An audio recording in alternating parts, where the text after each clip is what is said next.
Assalamualaikum warahmatullahi wabarakatuh. Selamat datang kembali di channel saya ini. Masih dengan saya Franz Apriliadi.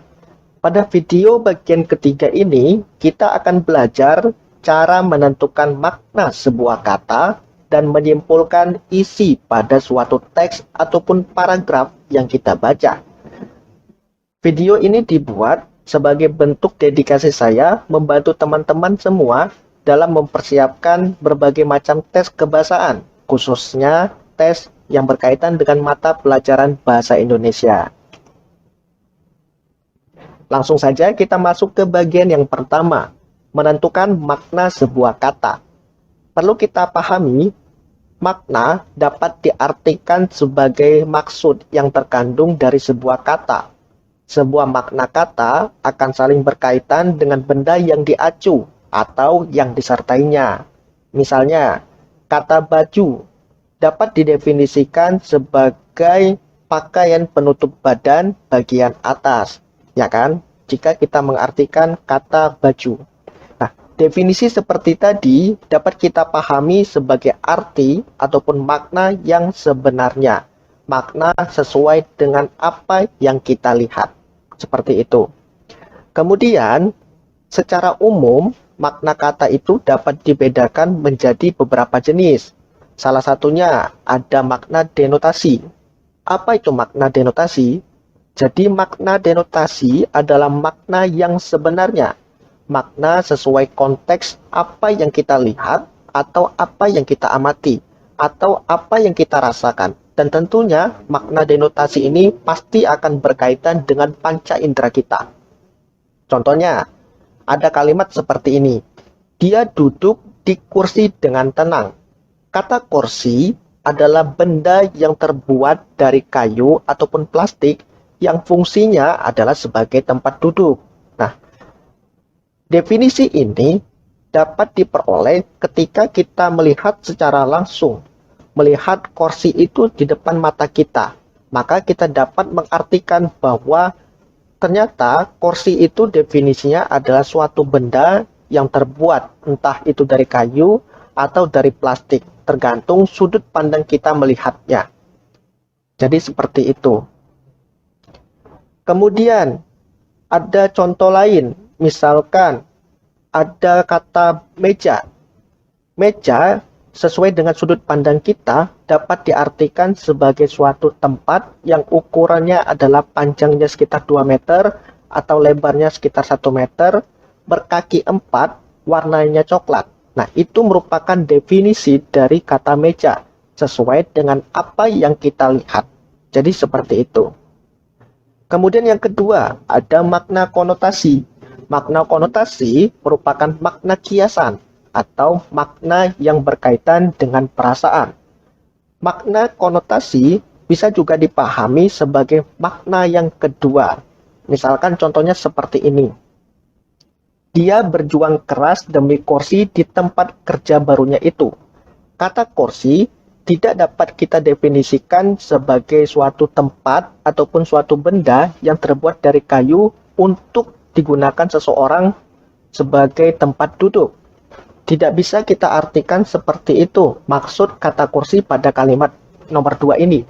Kata kursi itu lebih mengarah kepada jabatan atau kedudukan atau posisi penting yang ingin ditempati ataupun yang ingin diincar oleh seseorang pada suatu kantor ataupun perusahaan tertentu. Jadi ada makna yang berbeda untuk mendefinisikan kata kursi tadi. Contoh lain, misalkan ada kata kepala sekolah. Kata kepala sekolah tidak bisa kita artikan sebagai sekolah yang memiliki kepala. Akan tetapi kata kepala sekolah dapat kita artikan sebagai pimpinan yang ada di sekolah tersebut. Selanjutnya, yang ketiga ada makna leksikal. Jadi makna leksikal merupakan makna yang sebenarnya dan makna ini pasti terdapat pada sebuah kamus. Nah, contohnya itu adalah dosen itu sudah masuk ke kelas pertama. Saya ulangi, dosen itu sudah masuk kelas pertama. Kata dosen bermakna orang yang mengajar di perguruan tinggi. Nah, lantas apa perbedaan antara makna denotasi dan makna leksikal yang sama-sama sebagai makna yang mengarah pada arti yang sebenarnya? Jadi kalau makna leksikal itu merupakan makna yang ada pada tingkat laksem dan bersifat leksikon atau bersifat kata, meski tanpa konteks ya. Jadi misalkan ada kata rumah. Rumah itu dapat kita definisikan dalam sudut pandang yang berbeda. Misalnya sebagai bangunan untuk tempat tinggal manusia atau sebagai bangunan untuk tempat tidur atau tempat berkumpul bersama keluarga. Jadi tidak terikat pada suatu konteks. Berbeda halnya dengan makna denotatif. Kalau makna denotatif merupakan makna yang dikandung sebuah kata secara objektif. Biasanya disebut juga sebagai makna konseptual atau makna kognitif. Umumnya, makna denotasi itu lazim diberi penjelasan sebagaimana yang sesuai dengan hasil yang kita lihat atau yang kita libatkan melalui panca indera. Jadi, apa yang kita lihat pada suatu benda, maka karakteristiknya itulah yang kita definisikan. Mulai dari bentuknya, mulai dari warnanya, mulai dari panjang lebarnya, dan lain sebagainya. Selanjutnya, ada makna gramatikal. Makna gramatikal merupakan makna yang berkaitan dengan proses morfologi. Dan morfologi itu merupakan bagian dari peristiwa gramatikal kebahasaan. Contohnya itu, misalnya, dia berjalan sendirian. Kata berjalan berasal dari proses gramatikal. Ada imbuhan ber ditambah kata jalan. Jika kita hanya memahami kata jalan, maka kata jalan itu berarti tempat yang dilalui orang atau kendaraan, ya kan? Sementara kata berjalan, maka artinya berubah. Berjalan diartikan sebagai aktivitas seseorang berpindah dari tempat yang satu ke tempat yang lain. Jadi proses morfologi itu turut mempengaruhi arti sebuah kata. Kemudian yang kelima, ada makna simbolik, yaitu makna ungkapan ataupun makna tertentu dalam benda atau suatu hal yang disimbolisasikan. Contohnya, ia dikenal sebagai orang yang lancang tangan. Kata lancang tangan dapat diartikan sebagai orang yang suka memukul. Akan tetapi dalam kehidupan kita sehari-hari, kita itu sering mengartikan suka memukul itu disimbolisasikan dengan kata ringan tangan. Padahal kata ringan tangan itu bisa mengarah pada dua arti. Yang pertama, bisa berarti suka memukul, dan yang kedua, bisa berarti suka memberi. Jadi jika kita ingin mengaitkan suka memukul dan menyimbolisasikan dengan suatu kata, maka gunakanlah kata lancang tangan.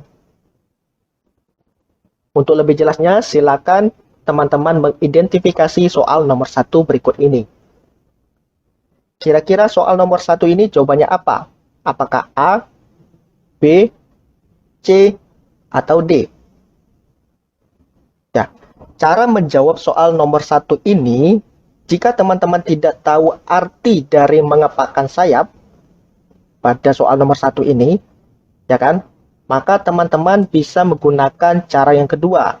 Cara keduanya itu seperti apa? Maka kaitkan ataupun pahami kalimat ataupun isi dari cerita tersebut. Jadi inti kalimatnya itu ataupun inti kalimatnya itu maunya ke arah mana. Jadi seperti itu. Maka kita perlu analisis. Nah, coba perhatikan kalimat pada bagian berikut ini. Nah, di sini dikatakan bahwa dia mengepakkan sayap dan melompat ke atap agar penghuni peternakan melihatnya. Jadi ada proses aktivitas yang dilakukan oleh tokoh dia, yaitu ayam jantan, yang ingin menunjukkan jati dirinya. Nah, proses menunjukkan jati dirinya itu dengan kegiatan mengepakkan sayap dapat kita indikasikan sebagai perilaku sombong. Ya kan? Kemudian kita pahami kalimat selanjutnya. Dari atap peternakan, dia berteriak-teriak menyombongkan diri. Nah, di sini ada kata menyombongkan diri, ya kan? dan menantang siapa saja yang berani melawannya. Nah, jadi dia itu berteriak-teriak setelah mengepakkan sayap tadi dan menantang siapa saja yang berani melawannya. Itu kan mengindikasikan suatu sifat yang sombong, ya kan? Merasa bahwa dirinya paling hebat daripada ayam yang lainnya.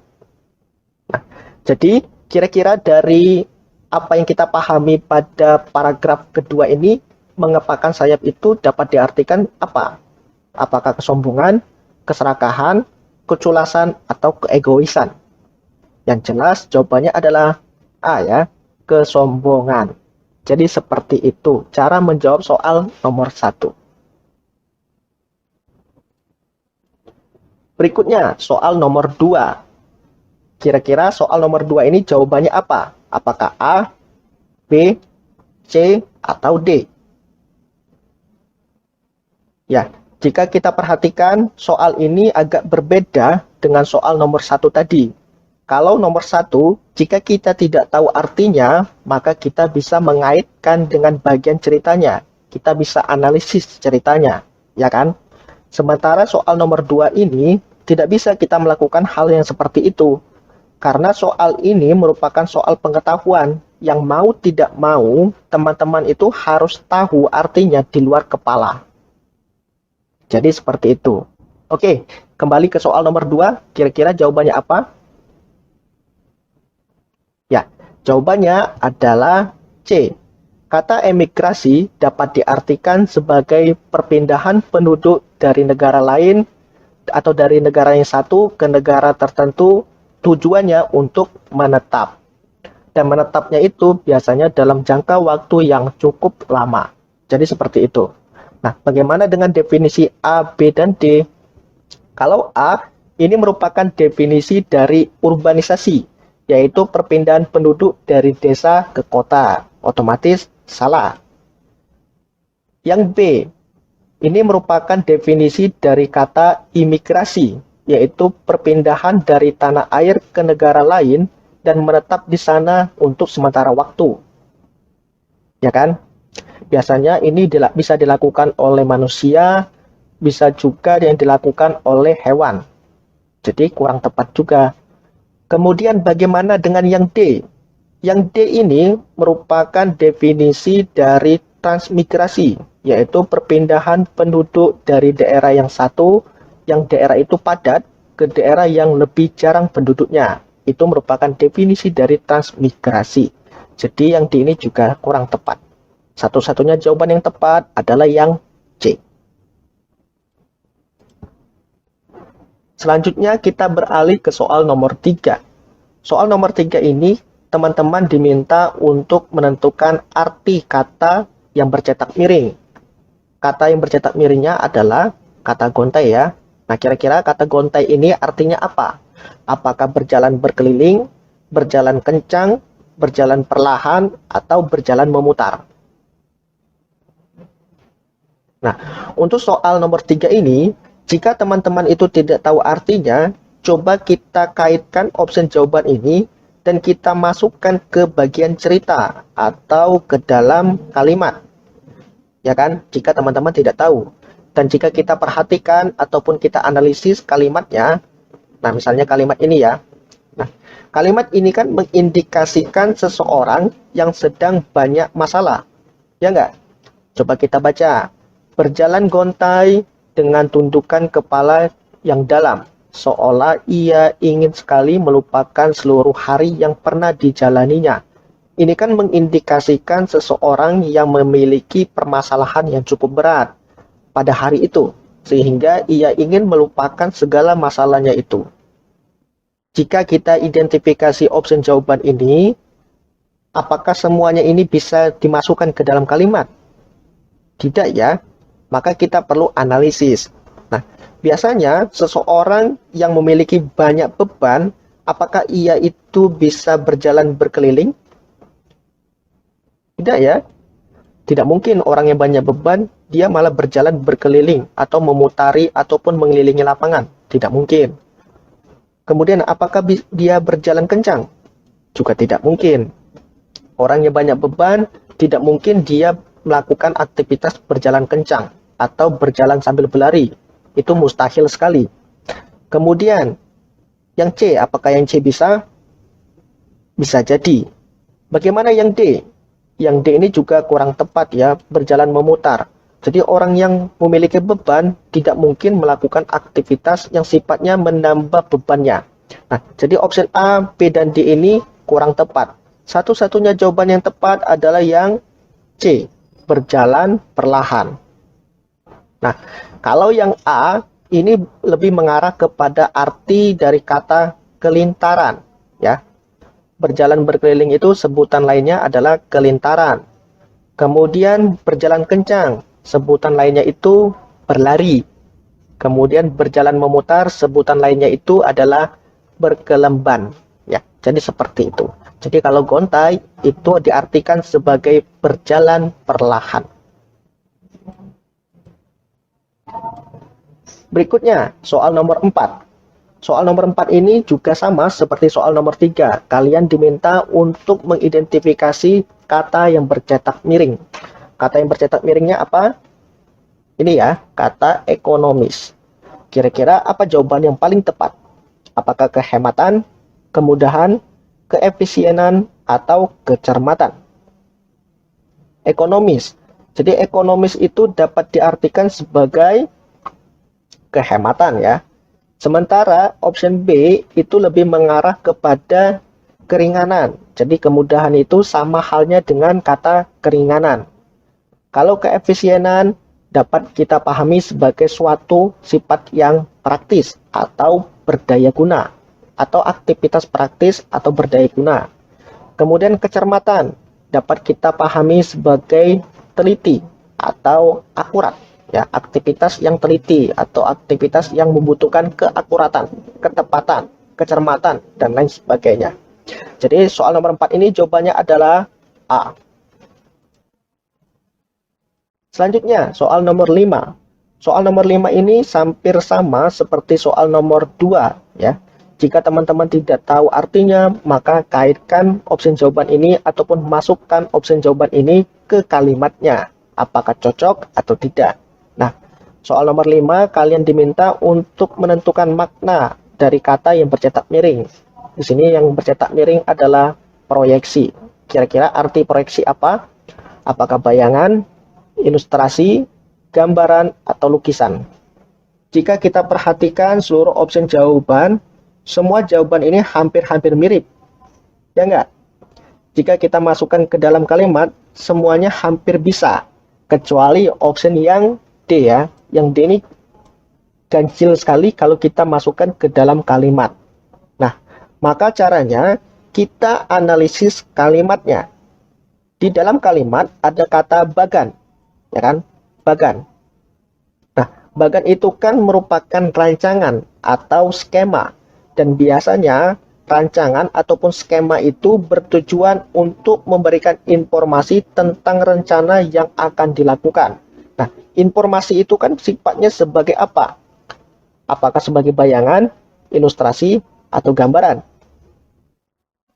Ya, sebagai gambaran ya, kalau proyeksi itu dapat kita artikan sebagai sebuah gambaran. Gambaran itu sebuah informasi yang bisa dibaca. Seperti itu. Nah, sementara yang A itu lebih mengarah kepada arti area yang tidak terkena sinar. Jadi bayangan itu merupakan area ataupun tempat yang tidak terkena sinar matahari, maka menimbulkan bayangan.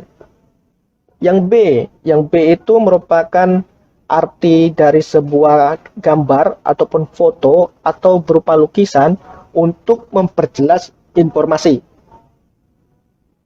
Ya, jadi yang B itu merupakan definisi dari ilustrasi, yaitu gambar atau foto ataupun lukisan yang tujuannya untuk memperjelas informasi ya. Sementara yang C itu merupakan kata lain ataupun definisi dari proyeksi, yaitu gambaran berupa perkiraan ataupun perhitungan mengenai suatu keadaan dengan disertai data, ya kan? Nah, di bagian tadi pasti memuat data yang berupa informasi tadi. Jadi seperti itu, jadi cocok. Sementara yang D itu merupakan hasil dari aktivitas melukis. Jadi lukisan itu merupakan hasil dari aktivitas seseorang melakukan kegiatan melukis. Ya, jadi jawaban soal nomor 5 adalah C. Oke, selanjutnya kita beralih ke bagian cara menentukan simpulan pada suatu teks ataupun suatu bacaan ataupun suatu paragraf. Nah, simpulan adalah sesuatu yang disimpulkan atau hasil aktivitas menyimpulkan. Simpulan juga berarti kesudahan pendapat secara keseluruhan. Pendapat terakhir yang didasarkan ataupun berdasarkan uraian sebelumnya, atau keputusan yang diperoleh berdasarkan metode deduktif atau induktif. Nah, langkah-langkah dalam menyusun sebuah kesimpulan itu dapat dilakukan dalam berbagai macam cara. Misalnya yang pertama, teman-teman bisa mengidentifikasi hal-hal penting apa yang terdapat pada teks bacaan itu. Jadi pokok-pokok pentingnya apa saja. Kemudian buatlah opini ataupun pendapat yang mencukupi keseluruhan hal penting tersebut. Selanjutnya, mengidentifikasi kalimat simpulan yang terdapat pada teks bacaan. Yang pertama, perhatikan. Biasanya dalam sebuah kesimpulan itu menggunakan kata-kata penunjuk khusus. Misalnya ada kata jadi, oleh karena itu, dengan demikian, dan lain sebagainya. Jika ada kata-kata itu, maka dapat kita pahami kesimpulannya terletak pada bagian tersebut. Kemudian, perhatikan juga isi kalimat ataupun pernyataannya. Kalimat simpulan biasanya berisi opini ataupun pendapat akhir yang meliputi keseluruhan ataupun rangkuman isi paragraf tersebut. Untuk lebih jelasnya, silakan identifikasi soal nomor 6 berikut ini. Kira-kira soal nomor 6 ini jawabannya apa? Apakah A, B, C, atau D? Untuk soal seperti ini, maka kita tentukan dulu pokok pentingnya itu terletak di bagian yang mana. Ya, jadi pokok pentingnya itu misalkan pada soal nomor 6 ini terletak pada bagian yang pertama, dia itu membicarakan tentang junk food, ya kan? Atau makanan cepat saji, ya enggak? Yang kedua, dia itu juga membicarakan tentang bahayanya. Yang ketiga, dia juga membicarakan tentang penyakitnya ataupun dampak setelah memakan junk food tadi, ya kan? Nah, dampaknya yang terjadi pada tubuh seseorang ketika makan junk food ini secara berlebihan. Nah, inilah pokok-pokok penting pada paragraf berikut ini. Nah, dari pokok-pokok penting ini, manakah dari opsi jawaban yang ada yang memuat ketiga-tiganya atau memuat sebagian besar dari pokok-pokok penting tadi? Apakah A, B, C, atau D? Ya, jawabannya adalah yang B, ya Kak. Kenapa yang A ini salah? Yang A ini salah karena belum bisa mewakili keseluruhan isi teks. Padahal di teks itu ataupun di paragraf tersebut ada dampaknya, ya kan? Ada dampak dari junk food yang perlu juga diulas ataupun yang perlu juga disampaikan pada bagian kesimpulan. Sementara yang A ini hanya menyampaikan junk foodnya itu hanya mengandung lemak jenuhnya saja. Titik. Hanya sebatas itu. Jadi kurang tepat yang A. Yang C, kenapa yang C salah? Sama halnya seperti option yang A tadi, hanya menjelaskan satu bagian saja. Padahal banyak bagian ataupun informasi lain yang bisa diangkat ataupun yang perlu disampaikan pada bagian kesimpulan. Yang D ini kenapa juga salah? Karena pada bagian D ini tidak ada indikasi yang menyebutkan harga. Ya enggak? Di sini malah disebutkan harganya sangat murah. Padahal pada teks bacaan tidak ada informasi yang mengarah pada penyebutan harga. Jadi kurang tepat. Satu-satunya jawaban yang paling sesuai adalah yang B.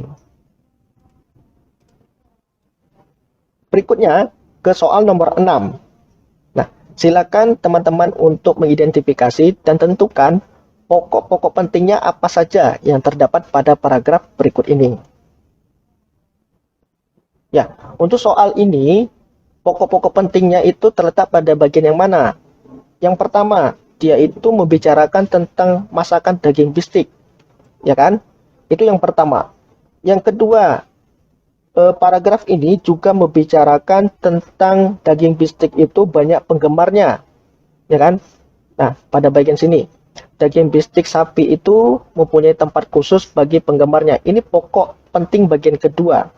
Yang ketiga, paragraf ini juga membicarakan tentang kebiasaan masyarakat Indonesia yang rata-ratanya itu suka makan daging bistik, namun yang dimasak pada posisi medium well dan well done atau well done ya. Nah, kira-kira dari opsi jawaban yang ada ini, manakah yang memuat keseluruhan poin-poin penting ini ataupun memuat sebagian dari poin-poin penting tersebut? Apakah A, B, C, atau D? Ya, jawabannya yang D ya. Kenapa yang A ini salah? Coba kita perhatikan. Yang A ini mengatakan bahwa orang Indonesia menyukai daging bistik dengan tingkat kematangan yang beragam. Apakah benar? Tidak ya. Orang Indonesia itu hanya menyukai daging bistik yang dimasak pada posisi medium well. Sementara di opsi jawaban mengatakan bahwa orang Indonesia itu menyukai tingkat kematangan yang beragam. Otomatis kan tidak hanya medium well atau well done kan. Jadi dia bisa menyukai medium rare, medium, atau hal-hal yang lainnya. Atau tingkat kematangan yang lainnya. Jadi seperti itu. Jadi opsi A ini kurang tepat. Yang B. Yang B ini kenapa salah? Yang B ini dikatakan bahwa masakan daging bistik sudah tidak asing lagi bagi orang Indonesia. Apakah benar seperti itu? Tidak ya, karena informasi yang disampaikan bukan mengarah kepada kepopuleran bistik, tetapi kegemaran orang Indonesia yang suka makan bistik sapi. Jadi informasi yang disampaikan berbeda. Otomatis yang B ini juga kurang tepat. Yang C ini kenapa juga salah? Yang C ini dikatakan penyajian daging bistik umumnya terbagi ke dalam 5 jenis tingkatan kematangan. Nah, yang C ini salah karena informasinya itu hanya disampaikan sebagian, padahal potongan bacaan tersebut sudah fokus pada hobi masyarakat Indonesia yang suka makan bistik. Jadi kurang tepat. Dan satu-satunya jawaban yang tepat itu adalah yang D. Yang secara umum kalimat itu telah mewakili keseluruhan isi potongan teks tersebut. Kemudian ada kalimat ataupun ada kata punya tempat khusus bagi penggemarnya yang mengindikasikan bahwa daging bistik itu juga sangat digemari oleh seluruh orang, termasuk anak muda ataupun termasuk orang yang tua dan lain sebagainya. Jadi jawaban yang paling tepat adalah yang D. Berikutnya soal nomor 8. Nah, silakan ditentukan dulu mana pokok-pokok penting pada potongan teks tersebut. Soal nomor 8 ini pokok-pokok pentingnya itu terletak pada bagian yang mana? Yang pertama, terletak pada bagian bangun pagi, ya kan? Yang kedua, dia juga membicarakan tentang manfaatnya, ya kan? Manfaat bangun pagi, yaitu menghilangkan stres atau mengurangi tingkat stres, ya kan? Jadi inilah pokok-pokok penting pada soal nomor 8 ini. Nah, kira-kira dari 4 opsi jawaban ini, manakah jawaban yang tepat? Jawaban yang tepat terletak pada opsi A ya. Bangun pagi memiliki manfaat yang sangat signifikan, yaitu dapat mengurangi tingkat stres. Kenapa yang B ini salah? Yang B ini dikatakan Anda bisa menikmati sarapan dengan tenang saat bangun pagi. Hal ini kan merupakan informasi yang kurang lengkap, ya enggak?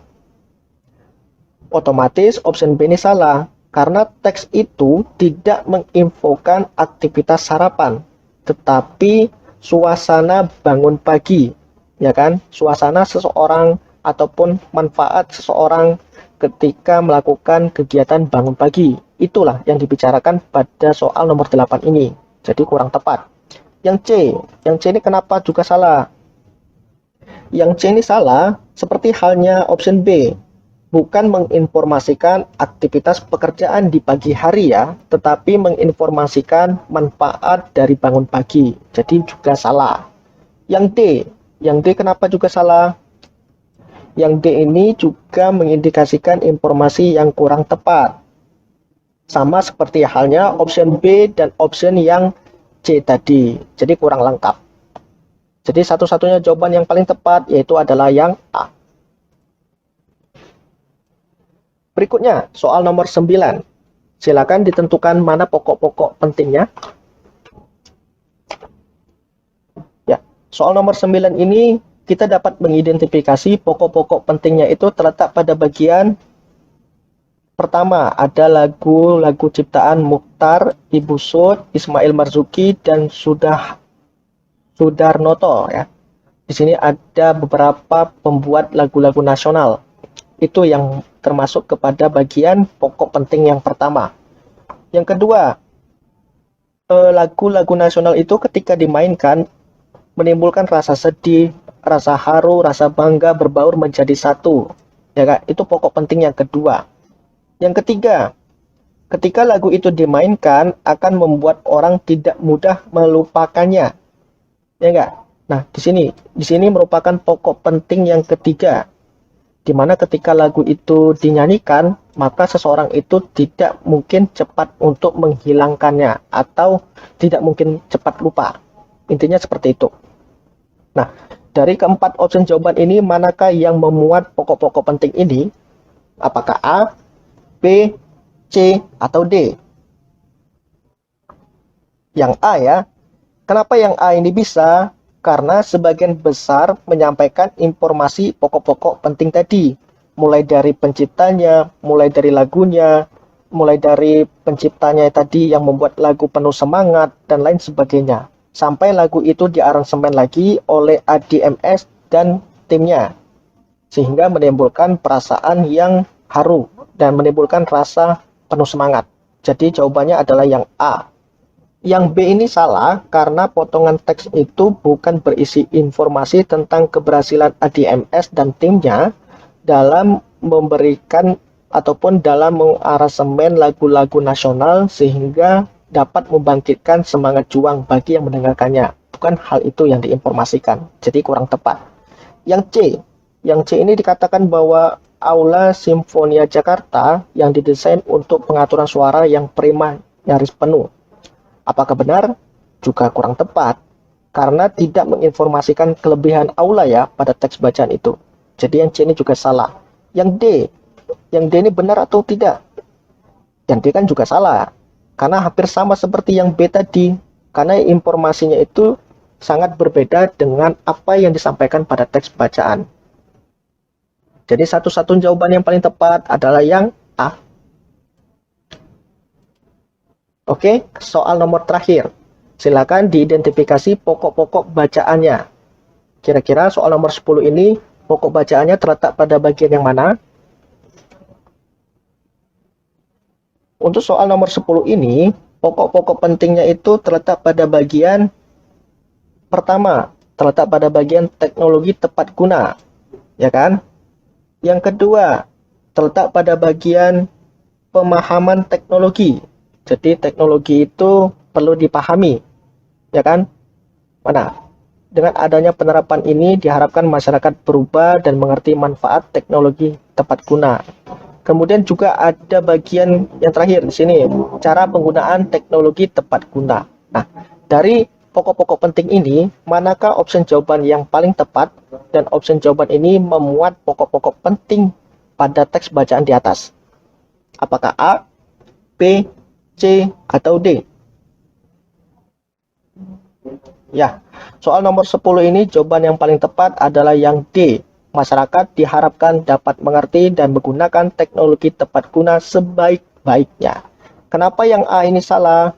Yang A ini dikatakan teknologi tepat guna dikembangkan secara tradisional. Yang A ini salah karena tidak dapat mewakili seluruh potongan teks ya. Jadi hanya membicarakan sebagian saja, jadi kurang tepat. Sementara kesimpulan itu harus melingkupi seluruh bagian teks atau menyampaikan seluruh informasi yang ada pada potongan teks tersebut. Yang B, ini kenapa juga salah? Yang B salah karena bukan pengenalan teknologi, tetapi lebih ke arah penggunaan teknologi tepat guna. Jadi kurang tepat. Yang C, ini kenapa juga salah? Yang C ini juga menyampaikan informasi sebagian, jadi kurang tepat juga. Satu-satunya jawaban yang paling tepat adalah yang D. Oke, jadi itu penjelasan singkat terkait dengan video ketiga pada materi kali ini. Dan saya sampaikan kembali kepada teman-teman yang belum bergabung dalam grup Telegram Siap Bahasa Indonesia, silakan bergabung. Karena di sana saya akan sering kali membagikan soal-soal dan informasi terbaru terkait dengan tes kebahasaan, khususnya pada mata pelajaran Bahasa Indonesia. Saya rasa cukup. Kita bertemu lagi pada video-video saya selanjutnya. Wassalamualaikum warahmatullahi wabarakatuh.